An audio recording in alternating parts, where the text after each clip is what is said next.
December 1979. Deep inside the frigid mountains of Central Asia, the world's second superpower was about to make a catastrophic mistake. The Soviet Union, confident in its military might, rolled its armored columns across a narrow bridge into a country they thought they could control in weeks. They would stay for 9 years. They would lose 15,000 soldiers. They would spend billions of rubles. And when they finally limped back across that same bridge, they left behind a country in ruins, 1 million dead, and an empire that was already bleeding to death. His is the story of the Soviet-Afghan War, the conflict that became known as the Soviet Union's Vietnam, the bear trap, and the graveyard of empires. It's a story of hubris, resilience, and the limits of superpower might. To understand why the Soviets came, we have to go back more than a century. Afghanistan has always been the crossroads of empires, a rugged, unforgiving land connecting Central Asia, the Middle East, and the Indian subcontinent. In the 19th century, the British and Russian empires played what they called the Great Game, a shadowy struggle for influence in the region. Britain feared Russia would threaten its jewel, India. Russia feared British expansion northward. Afghanistan was the buffer, the prize, the battleground.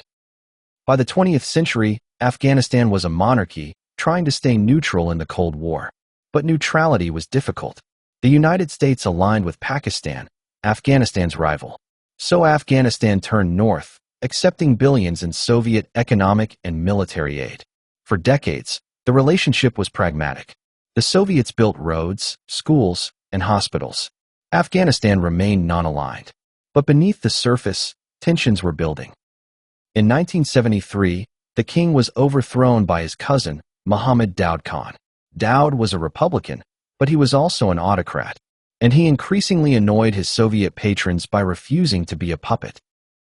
During a private meeting with Soviet leader Leonid Brezhnev, Daoud reportedly said, "Afghanistan shall remain poor, if necessary, but free in its acts and decisions." The Kremlin did not forget that insult. On April 27, 1978, the Afghan Communist Party, the People's Democratic Party of Afghanistan, or PDP, seized power in a violent coup. Daoud and his family were executed. The Democratic Republic of Afghanistan was born. The new leader, Nur Muhammad Taraki, was a fervent communist. He immediately began radical reforms, land redistribution, changing marriage laws, promoting women's literacy. To the outside world, it looked like progress.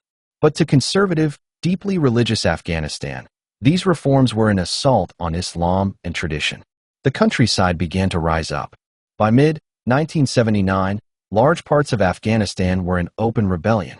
The PDPA was also tearing itself apart. Two factions, Khalq, masses, and Parkham, flag, hated each other. In September 1979, Taraki was killed on the orders of his rival, Hafizullah Amin. Amin took power, but the Kremlin didn't trust him. The KGB-fed Moscow reports that Amin was unstable, brutal, and, worst of all, secretly meeting with American diplomats. They feared he might switch sides. KGB chief Yuri Andropov, Foreign Minister Andrei Gromyko, and Defense Minister Dmitry Ustinov made their case to Brezhnev. Intervene now. Install a loyal communist and secure the southern border. They invoked the Brezhnev Doctrine, the idea that once a country was socialist, it must remain socialist forever. On December 12, 1979, a small group of Soviet leaders made the decision in secret. They would invade. On Christmas Eve, 1979, the first Soviet airborne troops landed at Kabul airport.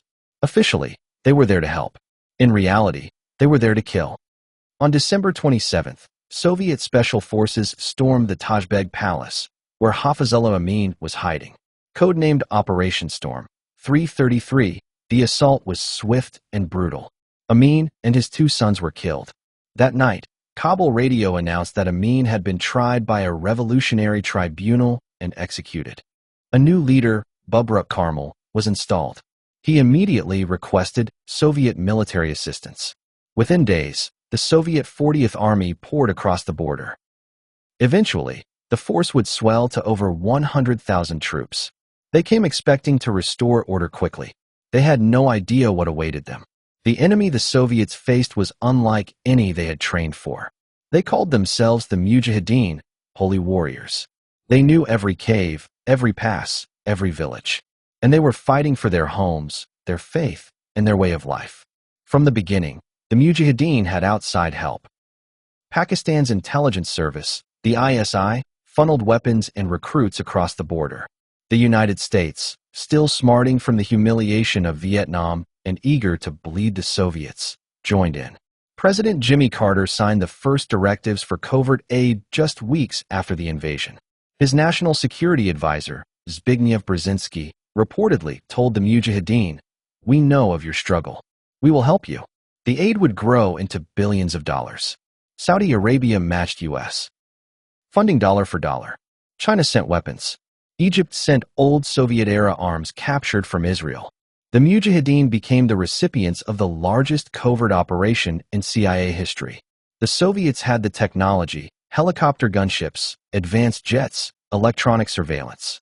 But technology is less useful when the enemy won't stand and fight. The Mujahideen mastered guerrilla warfare. They hit convoys and mountain passes, laid thousands of mines, then melted back into the villages or across the border into Pakistan. The Soviets controlled the cities by day. The Mujahideen controlled the countryside by night. The Soviet response was brutal. They bombed villages suspected of harboring fighters. They laid millions of mines. They destroyed irrigation systems and crops. The goal was to depopulate the countryside, to starve the insurgency. But every bombed village created more refugees, more angry young men willing to fight. By the mid-1980s, over 5 million Afghans had fled to Pakistan and Iran, one of the largest refugee populations in history. Inside Afghanistan, millions more were displaced. For years, the Mujahideen had no answer to Soviet helicopter gunships. The Mi-24 Hinds were the masters of the battlefield, swooping down to destroy Mujahideen positions with impunity. In 1986, that changed. The United States began supplying the Mujahideen with FIM-92 Stinger anti-aircraft missiles. Shoulder-launched, heat-seeking, and devastatingly effective. Suddenly, Soviet air supremacy vanished. A single man with a Stinger could take out a multi-million-dollar helicopter. Soviet tactics had to change. Pilots flew higher, where they were less accurate. Troops on the ground became more vulnerable. The psychological impact was immense. By 1985, a new leader came to power in Moscow, Mikhail Gorbachev. He looked at Afghanistan and saw disaster. He called it a bleeding wound. The cost was staggering. Over 14,000 Soviet soldiers dead. More than 50,000 wounded. Thousands of vehicles and aircraft lost. And for what? The Mujahideen were stronger than ever. The puppet government in Kabul controlled little beyond the capital. Back home, the war was deeply unpopular. Soviet mothers organized to demand their sons' return. Veterans came home addicted to drugs or haunted by what they'd seen. The war was bleeding the Soviet economy and its morale. In 1988, the Geneva Accords were signed. The Soviets agreed to withdraw. On May 15, 1988, the first troops began the long journey home. On February 15, 1989, the last Soviet commander, General Boris Gromov, walked across the Friendship Bridge from Afghanistan into Uzbekistan. Behind him, the 40th Army was gone. "There is not a single Soviet soldier behind me," Gromov said. "The withdrawal of troops is complete." 9 years, 1 month, and 3 weeks after it began, the Soviet occupation was over. They left behind a country in ruins. An estimated 1 million Afghans dead, countless wounded, millions of refugees, and a landscape littered with mines that still kill today. The Soviet-Afghan War didn't single-handedly destroy the Soviet Union, but it was a mortal wound. It bled the economy, demoralized the army, and convinced the world that the Red Army was not invincible. Within 2 years of the withdrawal, the Soviet Union itself ceased to exist. For Afghanistan, peace didn't come with the Soviet departure. Civil war consumed the country.